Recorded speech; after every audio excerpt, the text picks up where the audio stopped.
With RFID technology, objects and products can be clearly assigned and traced at any time. This is because RFID systems are used to make all production steps transparent and traceable and are therefore a key component in realizing the requirements of modern production and keeping track of all data at all times.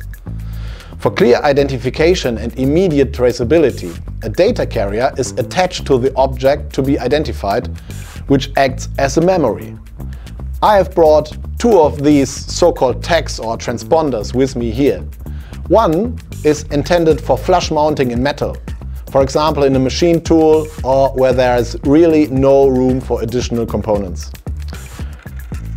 The other is a flat disc that can be screwed onto a workpiece carrier or directly onto the component to be identified. Each tag has different properties. Depending on the size, for example, the read-write distance increase. Plus, there are variants for use at temperatures of up to 250 degrees, special vacuum data carriers or RFID keys for employee identification and many more. The production data is transmitted between the RFID transponder and a read-write head and forwarded to the controller via a processor or an IO-Link master. This small and compact device here is an IO-Link read-write head. A device like this really does fit into the smallest corner of the system. It already has the processor unit included and is simply connected to an existing IO-Link master. That's all.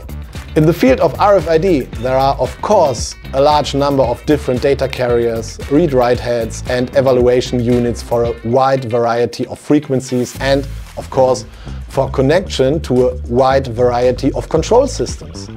And that is precisely what makes RFID so special. The simple and flexible contactless exchange of information between RFID transponders and readers. How do you find out what you need for your project? It's quite simple. Give us a call, send us an email. Together we will find the right solution for you.